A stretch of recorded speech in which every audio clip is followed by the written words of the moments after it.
Dobrý deň, sledujete podcast Dosť dobrý, moje meno je Blažej Černák a vítam Bronislavu Švrčkovú. Ďakujem, teším sa. Dobrý deň. No, máme tému autenticita, teraz som to nepovedal úplne presne, ale bol som autentický. Jednoznačne. Dobre, výborne.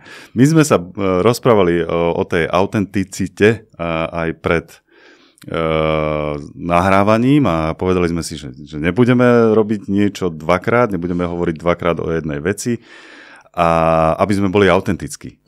A to je dobré byť autentický. Je to dobré, ale na druhej strane si môžeme povedať, že aj ten druhýkrát to môže byť niečím iné a môže to byť niečím autentické, takže možno by som sa toho nedržala až tak nejak striktne. Čiže prvýkrát neznamená byť autentické a druhýkrát.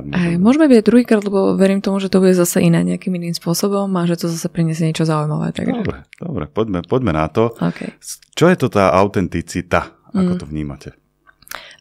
Ja to vnímam ako také nejaké veľmi hlboké spojenie so sebou samým. To, že rozumiem svojmu prežívaniu, rozumiem svojim hodnotám a žijem v súlade s nimi. To znamená, funguje v nejakej integrite to, čo cítim alebo to, čo chcem, čo si myslím, čo rozprávam, tak to aj nejakým spôsobom pretavujem do toho môjho fungovania, to, čo robím, ako existujem. Takže okrem toho, že je to veľmi dôležité poznanie, je to aj taká nejaká odvaha podľa toho poznania seba samého žiť. Odvaha seba samého žiť. Ja som si sem napísal, že súlad s hodnotami, čiže my musíme najprv poznať nejaké hodnoty, ktoré sú správne pre nás, dobré pre nás. Ktoré sú naše aj nejakým spôsobom, pretože tak, jak je každý človek individualita a každý človek je nejak inak formovaný, má nejaké, dá sa povedať, nejaké iné potenciálne vlastnosti, v ktorých je dobrý a čo sa mu darí, tak v tej autenticite sme dobrí v tom, že rozumieme sami sebe, že poznáme to, v čom sme dobrí, čo nás naplňa, čo nás teší. Dobre, a teraz častokrát to slovo autenticita používame pri takom, že keď niečo sledujeme, možno nejakého herca alebo kolegu a povieme, nebol si autentický. Hej?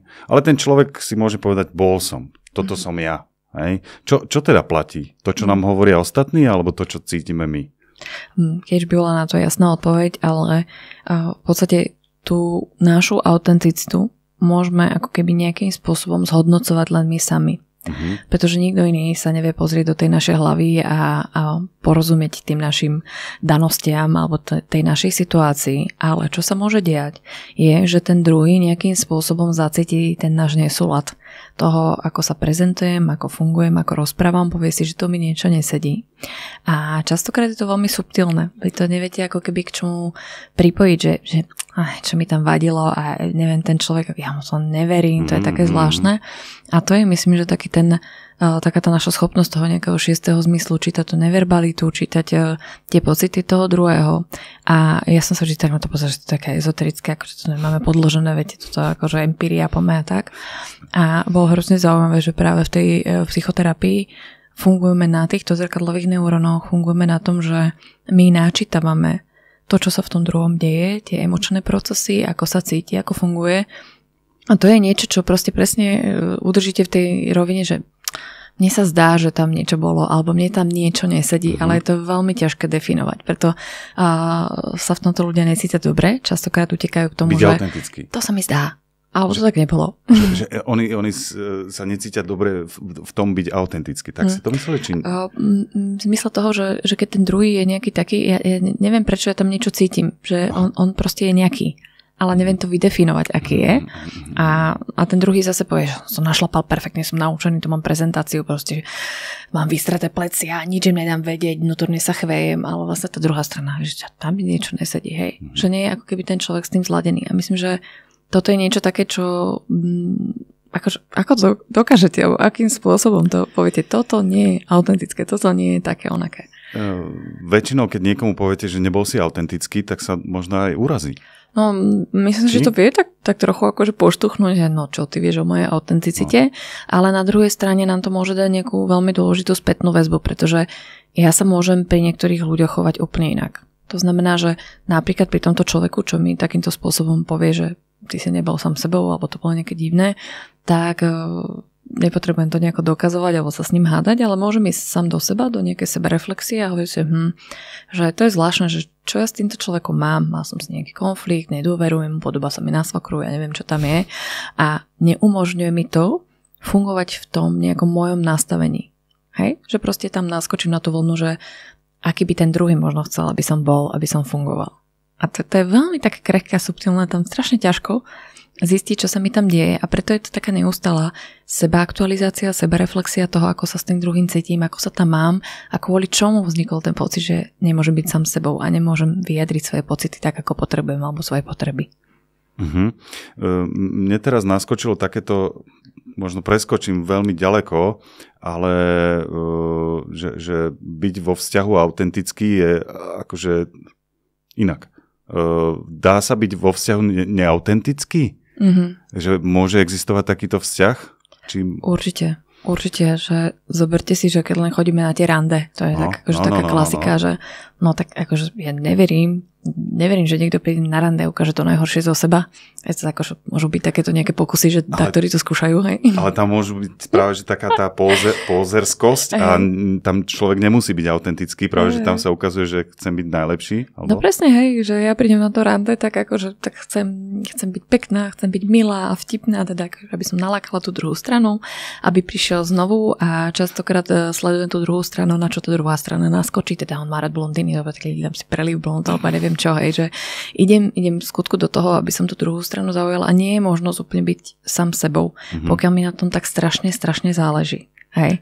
A mať tú odvahu teda stať sa sám sebou je v tých vzťahoch samozrejme veľmi dôležité, lebo my všetci potom túžime. Ja chcem byť autentická v tom vzťahu, ja chcem byť sama sebou, ja chcem, aby ten partner bol sám sebou, aby sme sa takto akceptovali.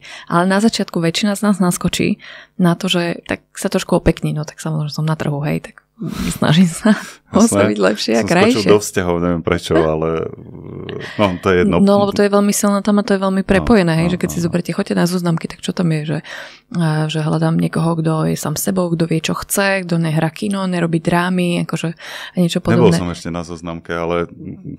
Čerpám z toho, že čo predpokladám, že robili sa k tomu aj nejaké výskumy. A vy máte aj možno tých nejakých klientov, ktorí takéto veci riešia. Počúvame historky z podsvetia, áno, že je tam kadečo a naozaj tá túžba potom po tej ako keby akceptácii toho, aká som, alebo po tej túžbe, aby ten druhý bol taký, aký je, aby som teda spoznala toho človeka, aký je, tak my chceme v tých vzťahoch byť sami sebou. My potom bytostne túžime, aby ma niekto bral takú, aká som.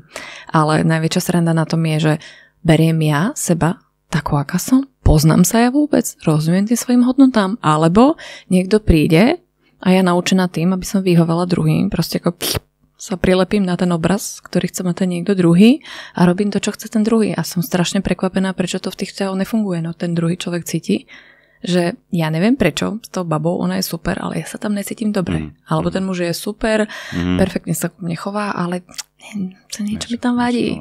Hej. No, ešte sa zdržím v tých vzťahoch, to ma baví.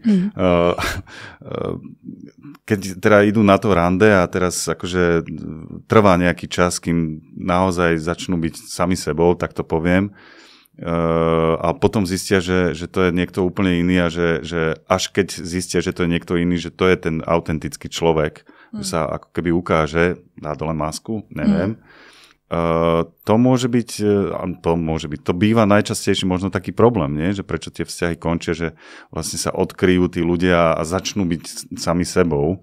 Dobre to vnímam, alebo... Ona je vlastne úplne iná na začiatku, ona nie je blondína, ona nie je vlastne taká, onaká, že človek sa cíti nejakým spôsobom sklamaný a my si potrebujeme uvedomiť ako keby raz v tom vzťahu, že na začiatku to sú tie rúžové okuliare, to je v poriadku, tá chémia, tie zapletenia, veď o tom sme sa to veľa rozprávali, že tá autenticita alebo to, ako sa človek k nej dostáva a dopracúva, je niečo, čo napríklad niekomu sa za ten celý život nepodarí. Možno v tom vzťahu nikdy ten človek nebude sám sebou, pretože sobe napríklad hrozne báť, že keď ten druhý ho naozaj odhalí, že sa jej nechce upratovať alebo neviem čo, hoci čo si tam pridajte, tak má strach, že ak sa ukážem taká, aká som, tak ten druhý to neuniesie, on ma opustí. To znamená, že áno, sú vzťahy, v ktorých my dokážeme byť celý život neautentický. To nie je automatika, že sa to podarí prepracovať, veď to chce kopec práca na sebe, zamyslenia, ako tu mám v sebe reflexie a obrovskej odvahy, že vy sa postavíte za sebe. Takáto som. Ak vás tento rozhovor zaujal a radi by ste si ho vypočuli celý, nájdete ho v online programe Dobrý život na stránke www.dobrycoach.sk.